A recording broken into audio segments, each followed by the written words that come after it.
Dr. McKay, thank you so much for that wonderful introduction. Thank you so much for your hospitality. It's been a great morning, and I've loved my visit here at Florida Tech.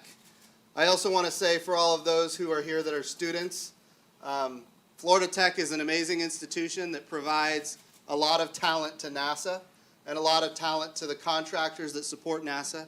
And what I've learned here today is we actually have about 500 Florida Tech graduates that are supporting the Kennedy Space Center right here in the local community, which is exactly what this university, Florida Tech, was established to do.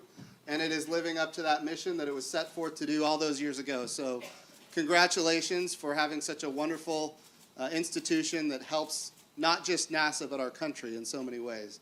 And thank you so much for having me. I would also like to say, I know there's a representative here from Bill Posey's, Representative Bill Posey, another great friend of mine. I've known him for many years. And I will say very clearly, working side by side with him in the House of Representatives, he loves this area. He's looking out for your best interest, and I've seen him work real time, making sure, quite frankly, the Kennedy Space Center has what the Kennedy Space Center needs. I've seen it over and over again, so I'm thrilled to be here in his district, and I look forward to seeing him again in the near future. So it's a big day today. We're going to make an announcement. Before we make the announcement, we're going to in fact announce the contractor that won an element of what we call the Gateway. The Gateway, of course, is a small space station that we will put in orbit around the moon. Think of it as a reusable command and service module that will be in orbit around the moon for 15 years. And the first element is the power and propulsion element. And we're going to make an announcement today who the contractor is going to be that's going to build the power and propulsion element of the Gateway. Now, before I do that, we're going to go through this PowerPoint presentation. So you guys can all just sit on the edge of your chairs. I loved how you laugh. It means you're listening to me. So we're going to go through this PowerPoint presentation. I'll go through the architecture a little bit, and then we'll get to that moment. But here's the thing that I think is important to note. And I know there's a lot of NASA folks in the room. We are moving very fast. We have a new directive to get the next man and the first woman to the South Pole of the moon in 2024. And that is a big deal for our agency. It's a big deal for our country. So I'm going to back up a little bit. One of the very first things that the President of the United States did, President Trump, as far as space policy goes, he issued what we call Space Policy Directive 1. And he said very clearly, we're going back to the moon. I like to say we're going forward to the moon. Why? Because we're doing it in a way that's never been done before, and all of that is embedded in Space Policy Directive 1. So how are we doing it differently this time? This time when we go to the moon, the key word that the President put in Space Policy Directive 1 is we are going sustainably. In other words, this time when we go to the moon, we're actually going to stay. Does that mean we're going to have a permanent human presence on the surface of the moon starting in the year 2024? No, that's probably not likely. But what it means is we're going to have continual access to any part of the moon anytime we want for a strategic presence. And that means with landers, with robots, with rovers, and of course with humans.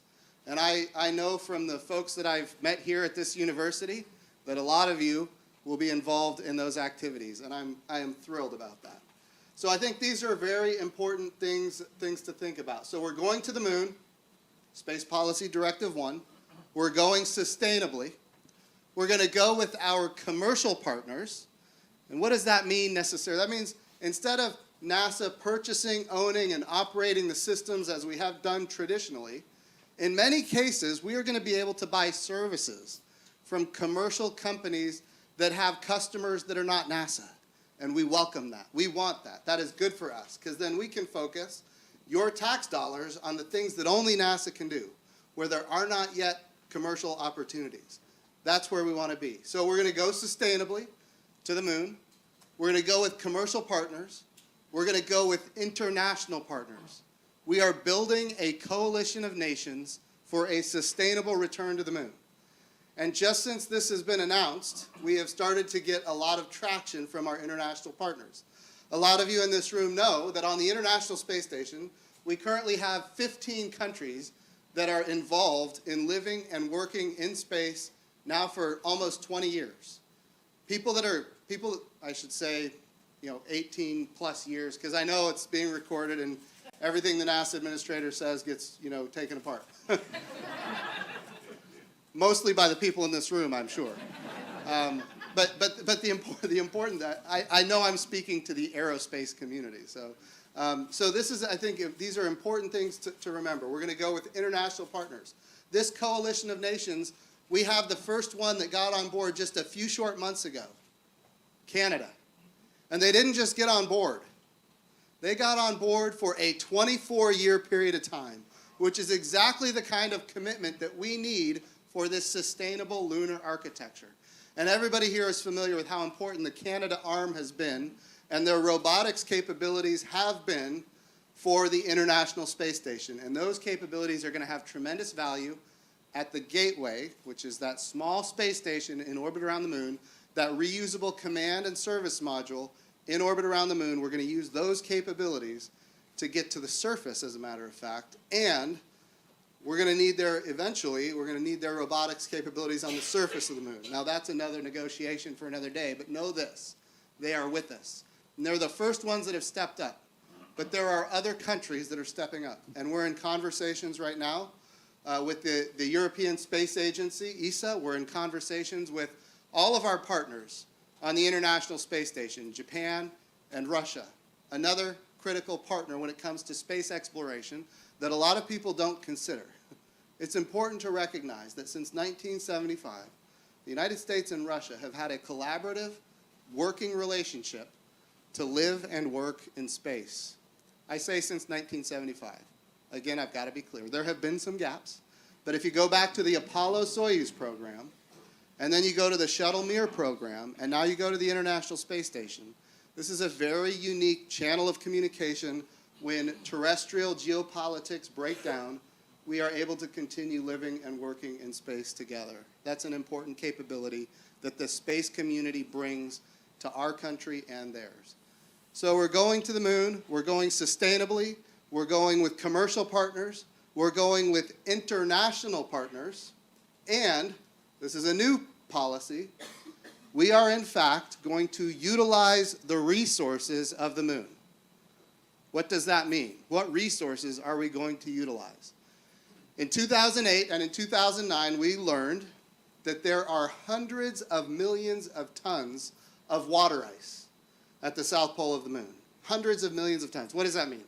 That means there's life support. We're talking about air to breathe.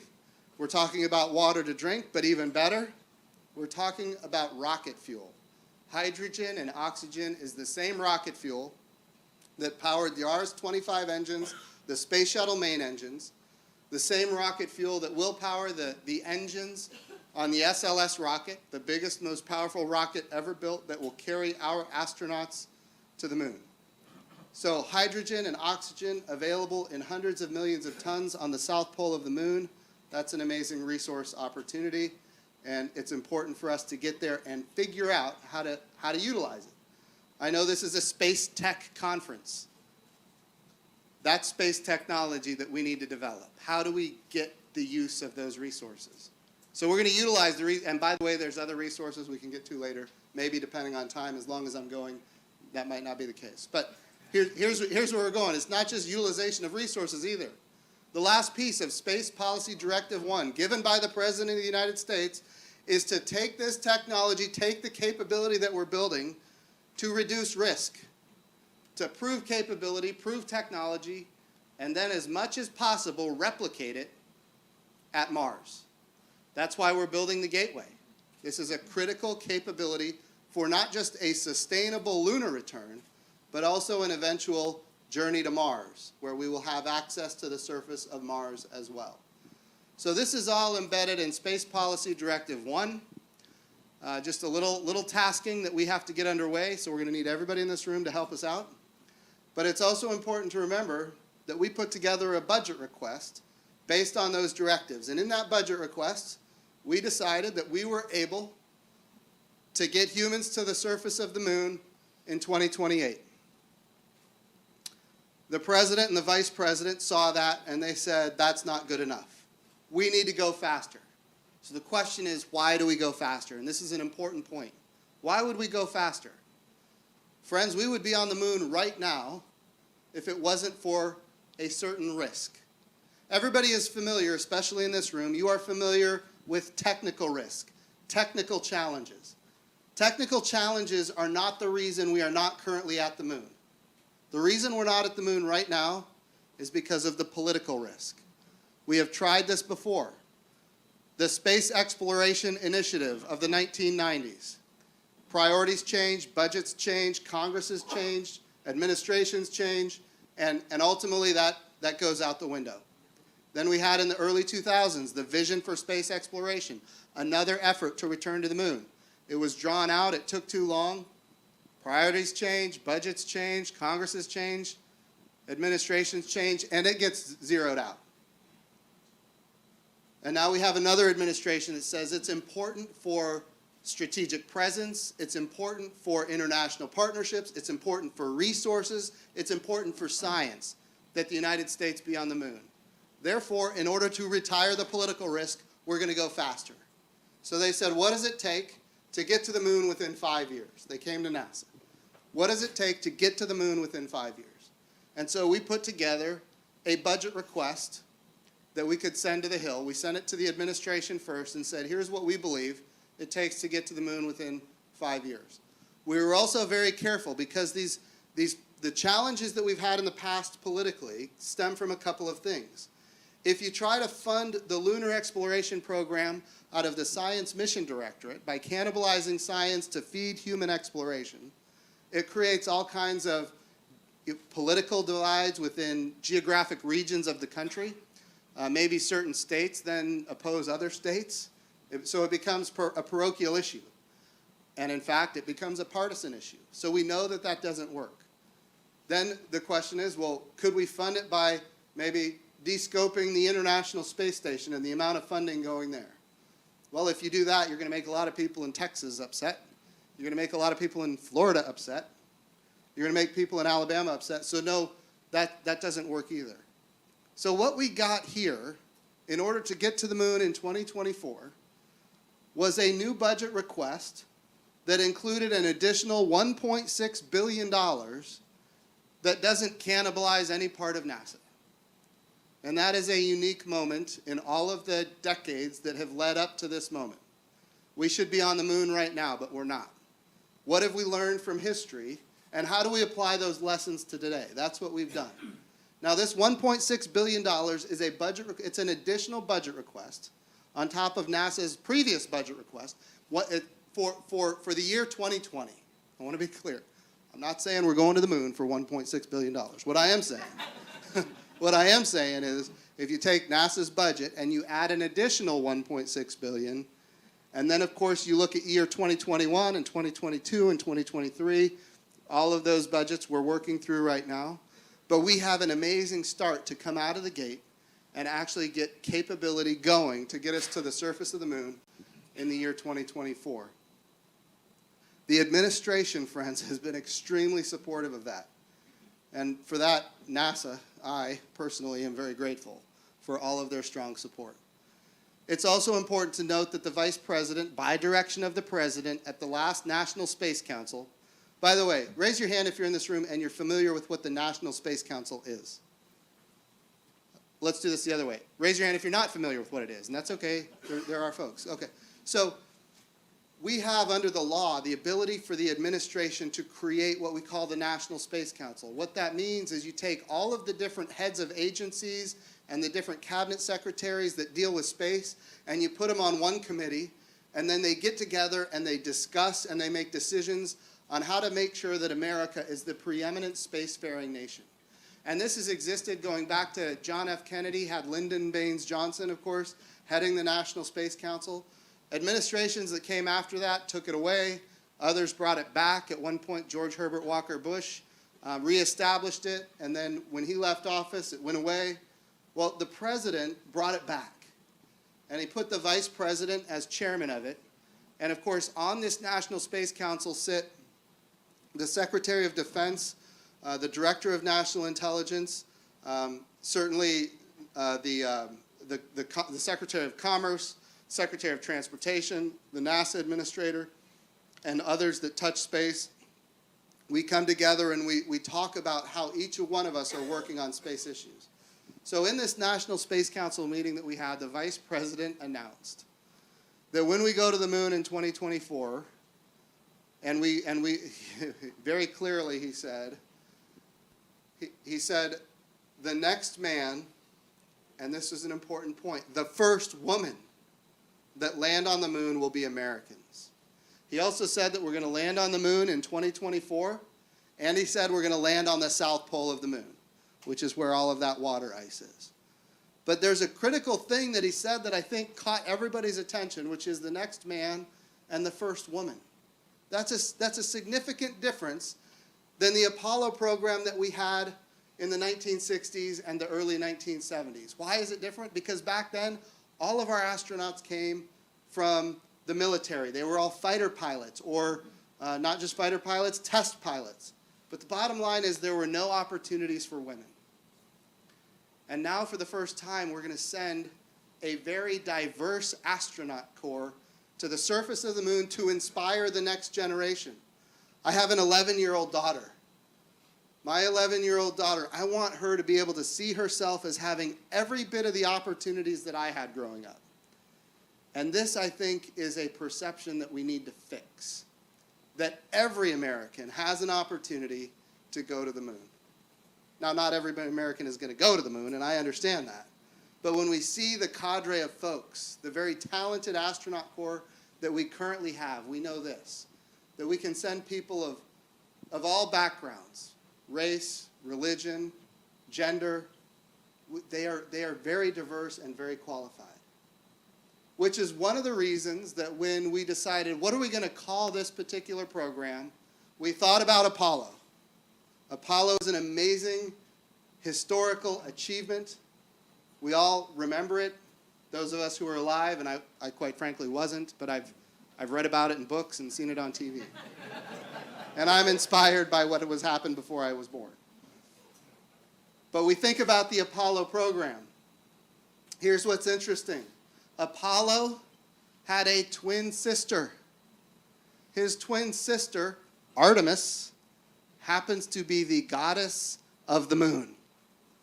What an amazing 50-year anniversary. 50 years after Apollo, we go back to the moon sustainably with commercial partners, international partners. We utilize the resources of the moon. We prove technology. We want to plan to take it to Mars. We do it with this very diverse and capable astronaut corps to inspire every American to see themselves in that role. And we name it after the twin sister of Apollo, Artemis. We, friends, in this room are the Artemis generation. You are part of the Artemis generation. We need to create a movement for the Artemis generation. 50 years after Apollo, the twin sister of Apollo, Artemis, is going to be the program that takes our astronauts to the moon. We're going to watch a short video here, and then I'll get into the... Please.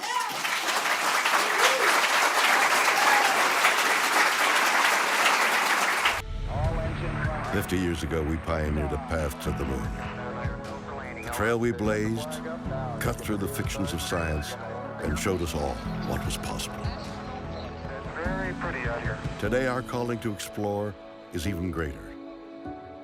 To go farther, we must be able to sustain missions of greater distance and duration. We must use the resources we find at our destinations. We must overcome radiation, isolation, gravity, and extreme environments like never before. These are the challenges we face to push the bounds of humanity. We're going to the moon to stay by 2024, and this is how. This all starts with the ability to get larger, heavier payloads off-planet and beyond Earth's gravity. For this, we designed an entirely new rocket. The Space Launch System. SLS will be the most powerful rocket ever developed. And with components in production and more in testing, This system is capable of being the catalyst for deep space missions we need a capsule that can support humans from launch through deep space and return safely back to Earth. For this, we've built Orion. This is NASA's next-generation human space capsule. Using data from lunar orbiters that continue to reveal the moon's hazards and resources, We're currently developing an entirely new approach to landing and operating on the moon. Using our commercial partners to deliver science instruments and robotics to the surface, we are paving the way for human missions in 2024. Our charge is to go quickly and to stay, to press our collective efforts forward with a fervor that will see us return to the moon in a manner that is wholly different than 50 years ago. We want lunar landers that are reusable. That can land anywhere on the lunar surface. The simplest way to do so is to give them a platform in orbit around the moon from which to transition. an orbiting platform to host deep space experiments and be a waypoint for human capsules. We call this lunar outpost Gateway. The beauty of the Gateway is that it can be moved between orbits It will balance between the Earth and Moon's gravity. in a position that is ideal for launching even deeper space missions. In 2009, we learned that the moon contains millions of tons of water ice. This ice can be extracted and purified for water. It can be separated in oxygen for breathing or hydrogen for rocket fuel. The moon is quite uniquely suited to prepare us and propel us to Mars and beyond. This is what we are building. This is what we're training for. This we can replicate throughout the solar system. This is the next chapter of human space exploration. Humans are the most fragile element of this entire endeavor, and yet we go for humanity. We go to the moon and on to Mars to seek knowledge and understanding and to share it with all. We go knowing our efforts will create opportunities that cannot be foreseen. We go because we are destined to explore and see it with our own eyes. We turn towards the moon now, not as a conclusion, but as preparation, as a checkpoint toward all that lies beyond. Our greatest adventures remain ahead of us. We are going. We're going.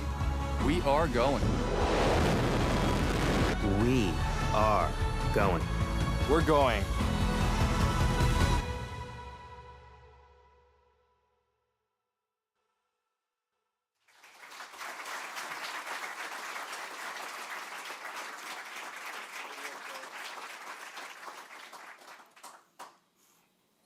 Did anybody recognize the voice in that video?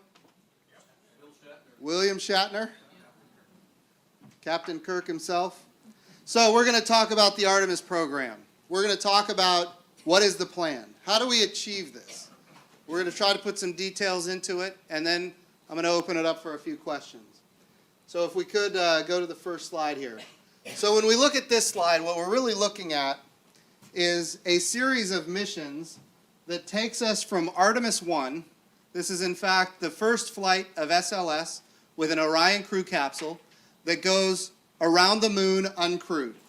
Artemis 1 is an Orion crew capsule that goes around the moon uncrewed. And by the way, it's going to do some significant testing in orbit at the moon as well.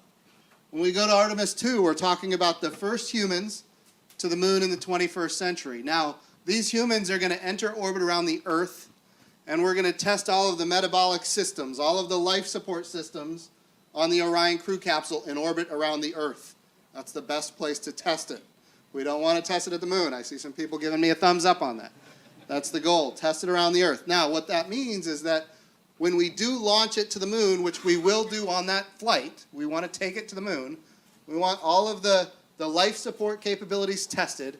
Then when we take it to the moon, it's going to not have quite as much delta V as it would have had before, but we can still do a free return trajectory. In other words, we can launch it around the moon. We're not going to get into low lunar orbit. We're not going to be able to test necessarily the navigation capabilities and the maneuverability capabilities, but we can do a free return trajectory after testing the life support capabilities of the spacecraft in orbit around the Earth. So Artemis 2, look at the timeline here. This is 2019. I know it's hard to see 2024 over there. We're looking ultimately to be able to launch humans around the moon in about 2022. for the first time since the Apollo program. Now, after that, we've got to start building the gateway.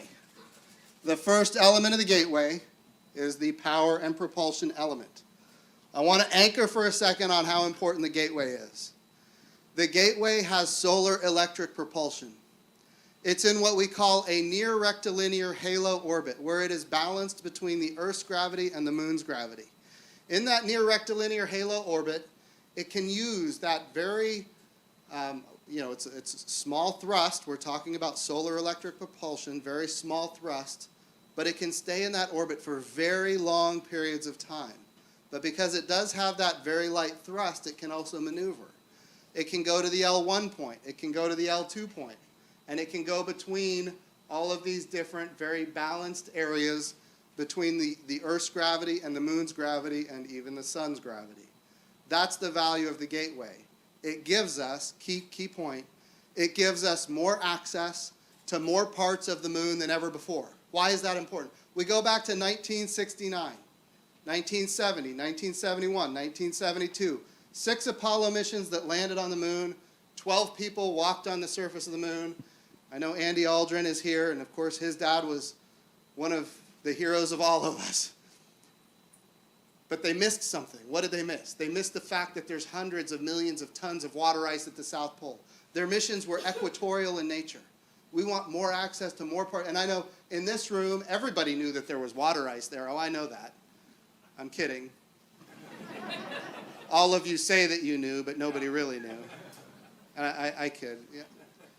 It's funny, after the water ice was discovered, everyone's like, yeah, we knew it was there. But the reality is we didn't. And of course, if you look at the science books back then, they would say the probability is that it's not there. But it actually is there in hundreds of millions of tons. So we want more access to more parts of the moon because there's a lot of science that we can do. Why do we go to the moon? We need this science. We need to learn about this world that is part of the Earth-Moon system. And what the gateway gives us is more access to more parts of the moon. And that access is not just with landers. Again, it's with robots and rovers and landers and even human landers. Think of it as a command module, a permanent command module in orbit around the moon that can ultimately control these missions on the surface. So that power and propulsion element with solar electric propulsion, very low delta V, not a lot of power there, but very high specific impulse. It can last a long period of time. The contractor that will be building that element is, drumroll, Maxar. Maxar is going to build that for the United States of America.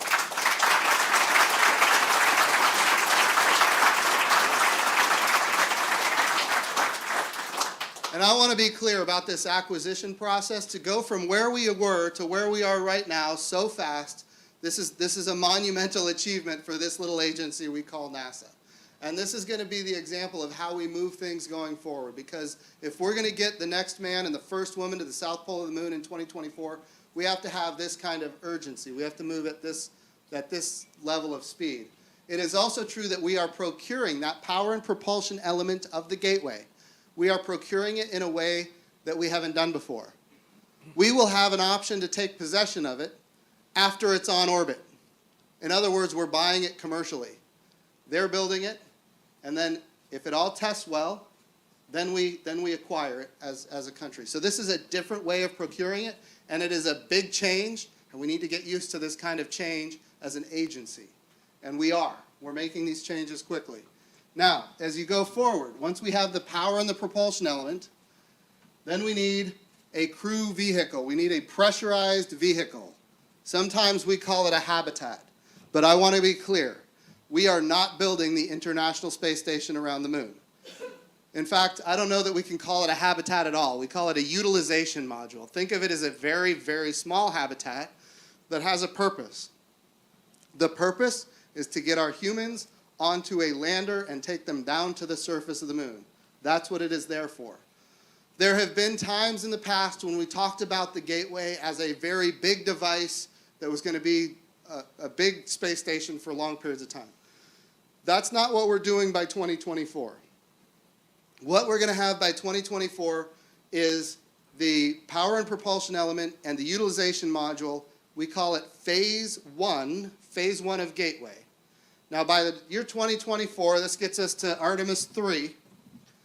By the year 2024, we will have aggregated at the gateway, we will have aggregated potentially three elements of a lander. So by 2024, the gateway will be complete and we will have a lander complete. Now we've got to get there.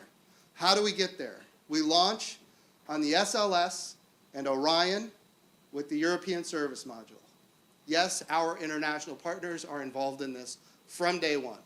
So by Artemis 3, we will, no kidding, send our astronauts to the gateway where they will transfer into a landing system and go down to the surface of the moon. We are purchasing that landing system also in a way that's never been done before. We're going to buy it as a service. NASA is not going to purchase, own, and operate the hardware. We're not going to write thousands and thousands of requirements, basically designing it in the requirements process, and then putting out an RFI, getting information back, putting out an RFP, evaluating proposals, and then having industry respond to those, all those proposals with all their different ideas, and then some year down the road make a decision and have a contractor. That's not what we're doing. We're saying, who can we buy the service from? Our goal is to say, we have an astronaut at Gateway, we want to buy a service. Get them to the surface, get her to the surface, and get them back to the Gateway. Who can do that? Because that's what we're buying. We're not owning the hardware, we're buying the service. And that will be on Artemis 3 in the year 2024. In the meantime, you can see the surface of the moon down here. We're going Earth to the moon. The swoosh takes us to the moon.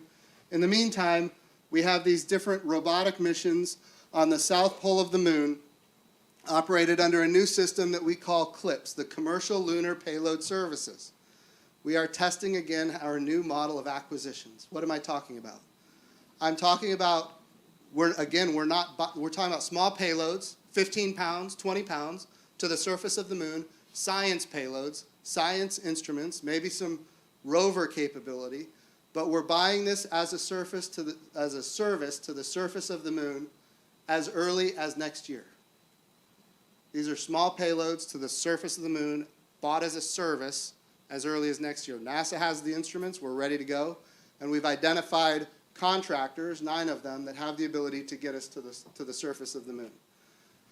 Eventually, we're going to have larger scale landers, and then humans on the moon for the first time in the 21st century in the year 2024.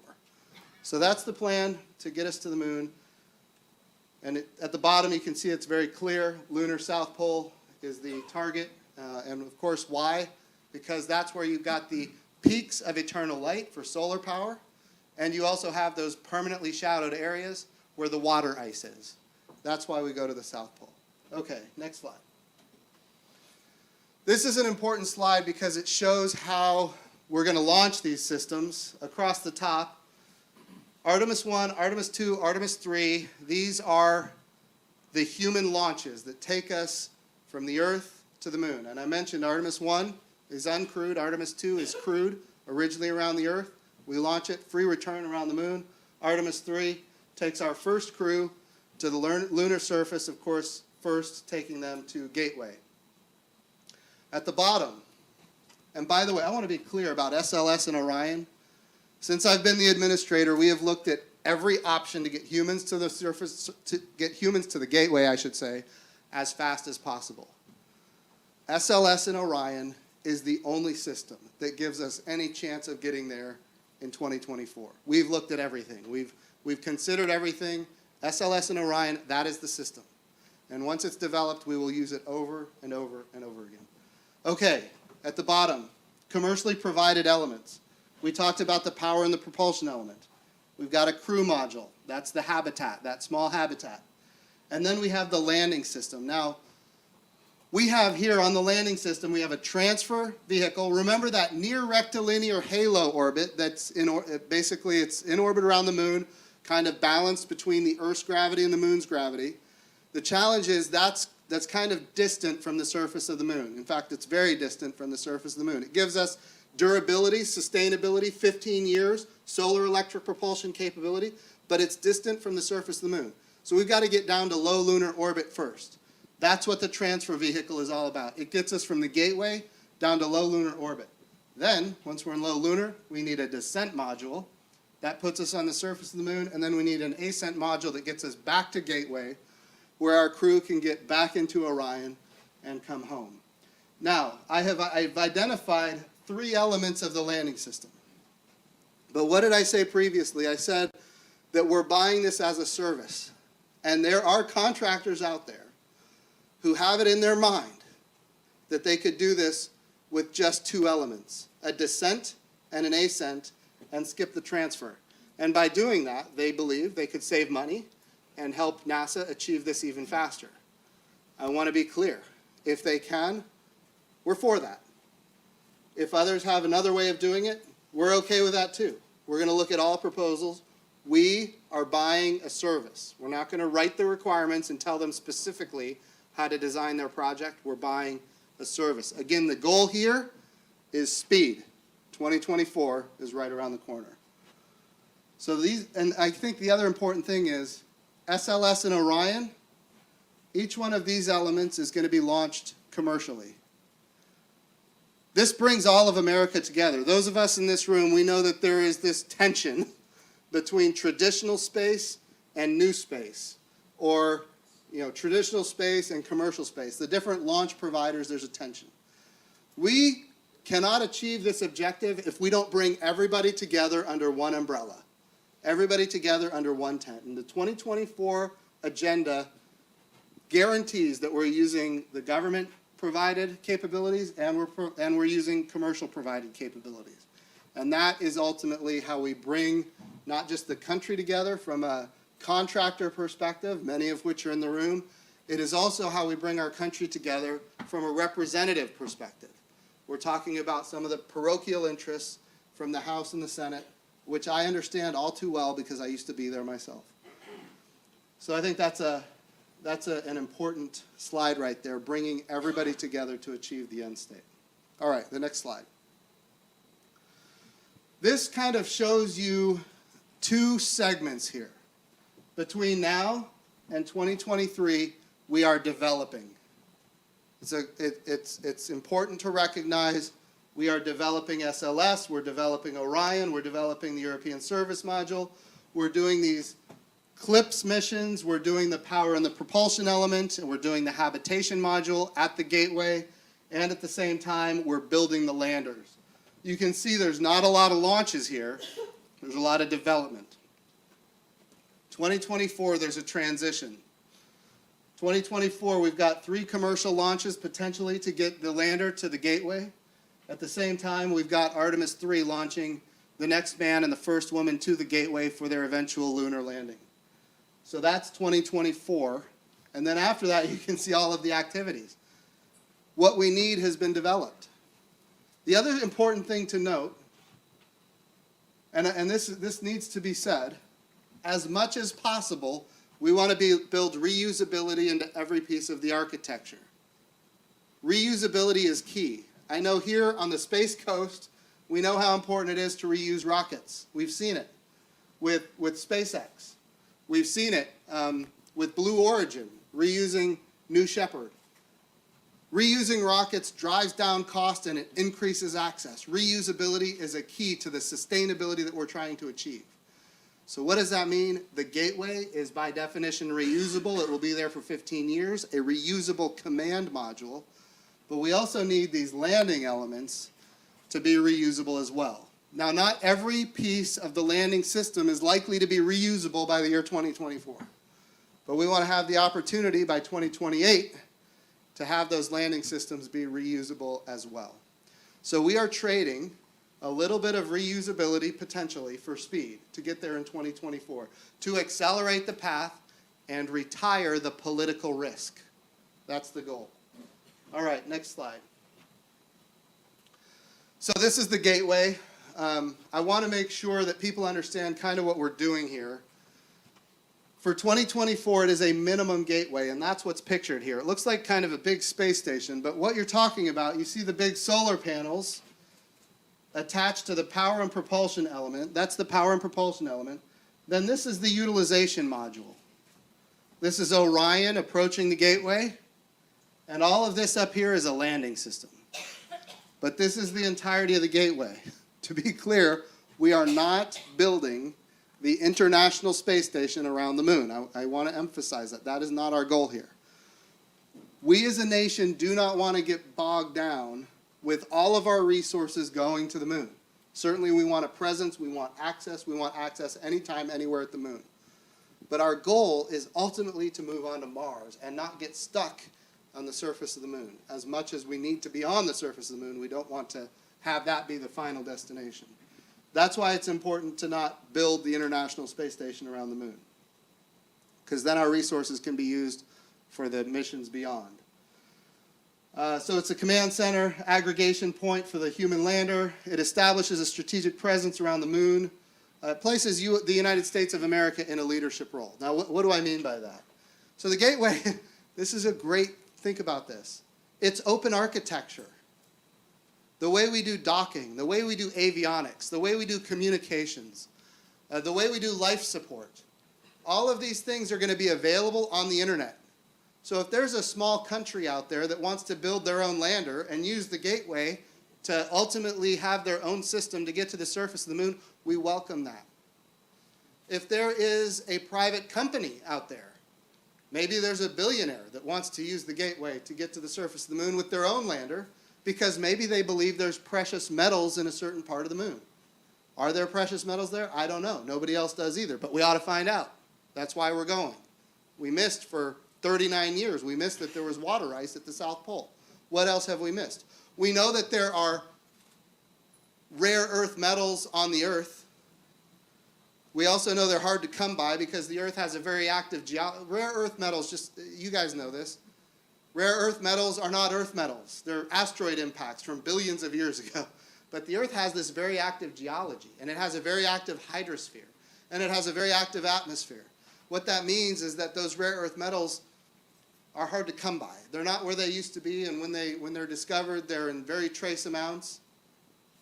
But the moon does not have an active geology or hydrosphere or atmosphere, which means anything that impacted the moon a billion years ago is today right where it was a billion years ago. So we could find out that there's a market for going to the moon to find platinum group metals or some other kind of precious metal that people might believe are there. And we want to encourage that. In fact, when I was in the House of Representatives, we passed a bill, the Commercial Space Launch Competitiveness Act. Maybe some people in this room helped us with that bill. And that particular bill said that if you invest your own sweat equity, if you invest your own money into going and extracting resources from the moon, you can attach your effort to that resource. In other words, you can own the rights to the resources you extract from the moon. That is in American law, passed by bipartisan House, passed by a bipartisan Senate, and signed by President Obama. And it was a proud day, in my view, in American history. So we want to enable that activity, and that's what we're trying to achieve. We're creating resilience and robustness in the lunar architecture, the key being the word sustainable. And it's a building block for the future, expanded capabilities. You can imagine a day when our partners, our international partners, could be European, could be Japanese, could be pick your country, building their own habitation modules that would attach to Gateway. And we are working with them even right now to achieve that goal. All right, next slide. Now this is the Space Tech Conference. These are all space technologies that we are developing right now in order to achieve these goals. I'll just start at the top. High-performance spaceflight computing, critical capability that we need to develop. Precision landing. I think here at the Space Coast, you guys are familiar. There might be some companies that have figured this one out. Landing on a barge in the middle of the ocean to bring it back. Bringing it back, no kidding, to within a few miles of where it took off and landing it in a precise spot. Precision landing is a critical capability. Solar electric propulsion at the 50 kilowatts and above. That's what we're actually building on Gateway, which, did I mention, Maxar has that contract. This is a critical capability, cryofluid management on the surface. So we talk about the hydrogen and the oxygen on the surface of the moon. We know how to store liquid oxygen in the space environment. Hydrogen is a lot more difficult. We need to figure that out. It boils off. We need to figure out how do we keep keep liquid hydrogen in liquid form in deep space in vacuum and thermal conditions. Lunar dust mitigation, big challenge. Lunar dust is very fine. It gets in equipment. It can do a lot of damage. Surface excavation and construction. Using the regolith, no kidding, to create bricks and actually build. One of the challenges on the moon is the radiation of deep space. There is no magnetosphere to protect humans on the surface of the moon. Without a magnetosphere, we got to figure out how do we protect humans. Well, using the regolith, maybe getting under the surface, maybe building something, constructing something, some kind of shelter that would go around a habitat using the resources of the moon.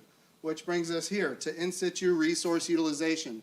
We need to figure out how to use the resources of the moon to live and work for long periods of time. In this room, everybody knows, Earth and Mars are on the same side of the sun once every 26 months. That means when we go to Mars, we got to be willing to stay. Can't go anywhere. You're going to be there for 26 months, or at least a couple of years. So if that's the case, where's the best place to prove how to live and work on another world? How about a world that's a 3-day journey home rather than a world that's a 9-month journey home? Seems like the moon would be a great place to do that. So that's the reason. That's another reason the moon is so important. It's a proving ground for all of the activities we need to do at Mars. Lunar surface power, critical capability, extreme access. We want to be able to get to all parts of the moon. That means not just using the gateway to get landers to different spots. Once you're on the surface, having rovers, maybe even getting under the surface of the moon. So space technology is critically important for our future long-term stays on the surface of the moon. Next slide. All right, so then remember, 2024 is all about getting there. After we get there in 2024, it's all about sustainability. So let's go to phase 2. And I think I've already pretty much hit all of these points. Collaboration, long-duration human missions, testing the impacts on human performance. Why? Because we're eventually going to go to Mars. Repeatable operations for traveling from the Earth to the gateway, to the surface, with reusable systems. We're building sustainability by the year 2028. Unprecedented science outside of Earth's influence. We talked about that. And it's not just about water ice. It's not just about precious metals. When we talk about science, again, we've got these charged particles that are coming from the sun, and they're impacting the moon all of the time. It's how we have water on the moon right now. So the question is, without an active atmosphere or hydrosphere, we have great data about the origins of our own solar system embedded in the surface of the moon. All we got to do is go get that data. Now, there are a lot of lunar scientists that are very excited about getting to the moon to get that great data so we can understand more about the origins of our solar system. Maintaining a strategic presence in deep space, and then increasing international and commercial partnerships. I think I've hit everything on that slide. All right, let's go to the next one. Okay, that's it. We're going to go to the moon, and we're going to do it sustainably. We're going to do it with commercial partners, international partners. We're going to utilize the resources of the moon. We're going to take what we learn, retire the risk, prove the technology, and go to Mars. That's the goal, and this is getting us started. I'm open to questions.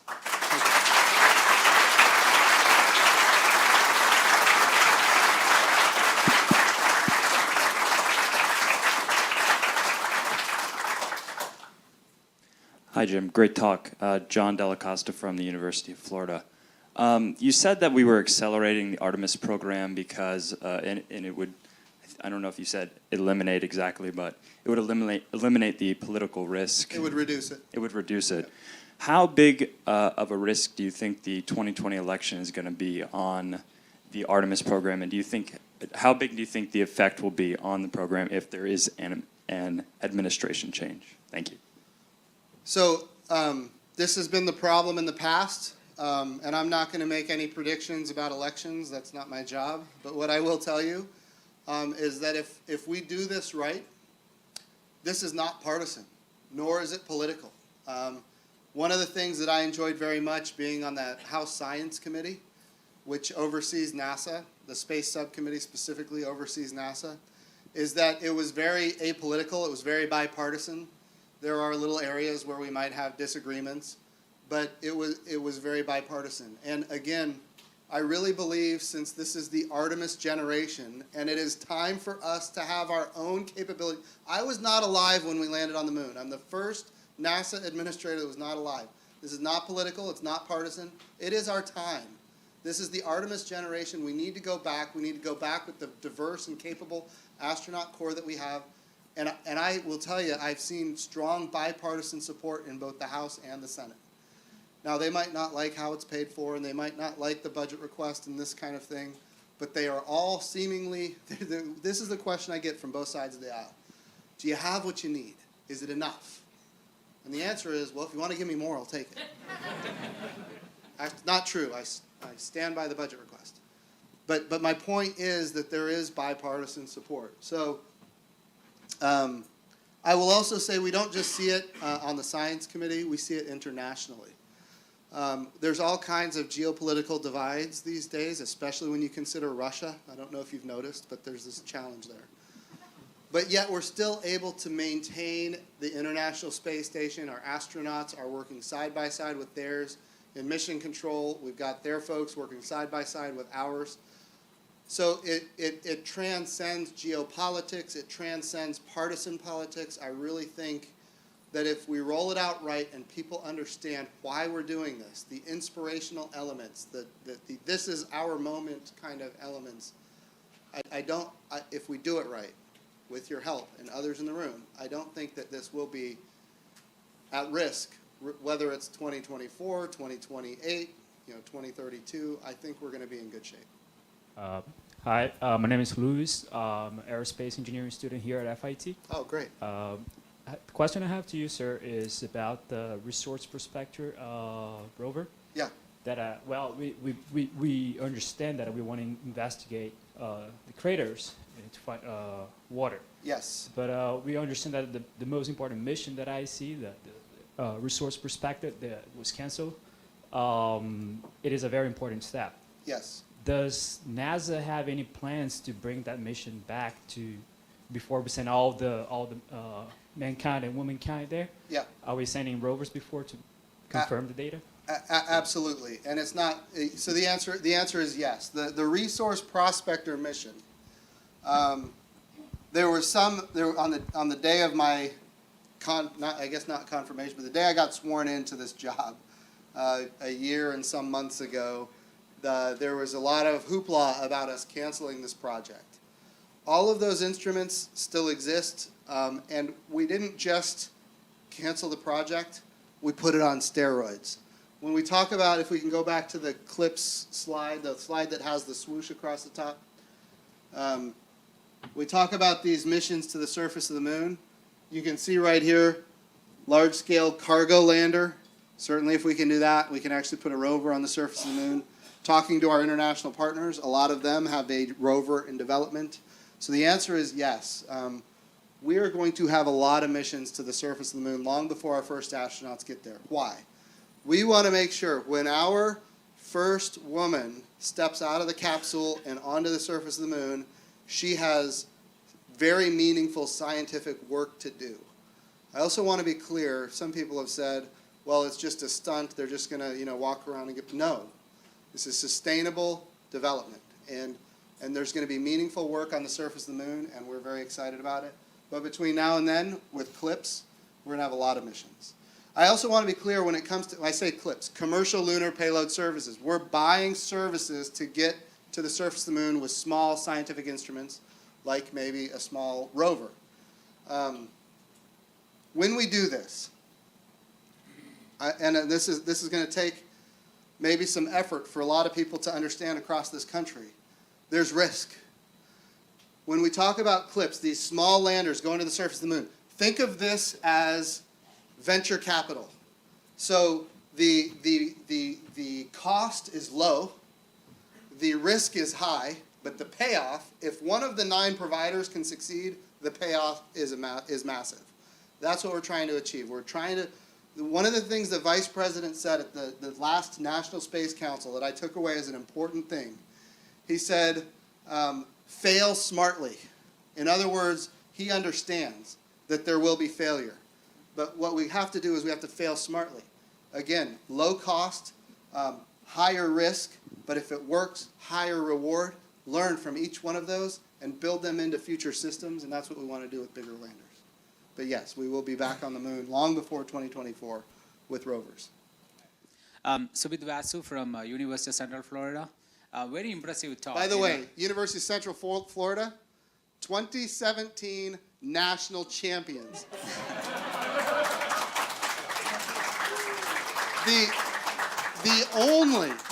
the one and only undefeated national champion in the year 2017. Congratulations. Thank you. First of all, very impressive talk. It's like one of the most inspiring talks I've ever listened to. As a faculty, I always wonder, what is your vision, how universities can play in the future of, NASA's mission, and also how do I inspire students to be part of this? What wonderful, wonderful question. Thank you for asking it. We want universities all across this country to be involved. Our goal is to inspire your students. That's what NASA does. We are about inspiration. Again, if you talk to the folks who work at NASA and all of our contractors who are of age, they remember exactly where they were when Neil Armstrong and Buzz Aldrin landed on the surface of the moon. They remember it, and it changed their lives, and because of that, they went into this industry. We need to recreate that for this generation. That's what Artemis is all about. As far as universities getting involved, it's the low technology readiness level capabilities that universities bring when it comes to early development of technologies and capabilities. And as we grow, when I say TRL, do you know what that is? Technology readiness. So like the things that are way early in the development cycle that have to be invented, as a matter of fact, universities are very good with that activity. Universities are also really good with activities that include research from the data that we collect. We want to make sure when we are sensing the moon in every part of the electromagnetic spectrum, when we're bringing samples back from the moon, when we're bringing, in fact, potentially water ice back from the moon, we want to make sure that universities can share in that and actually have access to it and do research with it and have your students get engaged with it, get engaged with the research on those activities. So we need to get universities engaged. In fact, universities have been engaged, but we need to make it broader. We need every person who wants to be involved in participating in this, whether it's even online, taking the data and manipulating the data and coming up with new ideas, or some universities are actually building hardware. We have universities right now that are in fact putting together missions to the asteroid belt on the other side of Mars. They're going to go out to Psyche, which is a huge metal sphere, perfectly round metal sphere in the asteroid belt that if you brought it to Earth, it would be worth trillions of dollars. What is it? Is it a planetary core? We don't know, but we need to go find out. And so that's being led by a university. And there are other missions like that that are being led by universities that I think engage students early in their careers, get them actively involved. And we need to keep doing those kind of activities, and we will. I just want to say what an honor it is to be here at Florida Tech. It's been inspirational for me to spend time.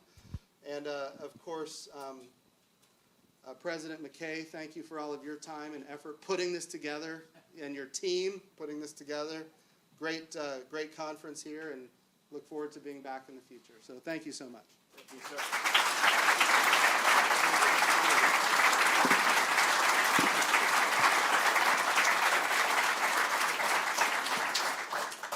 What a tremendous presentation by the administrator.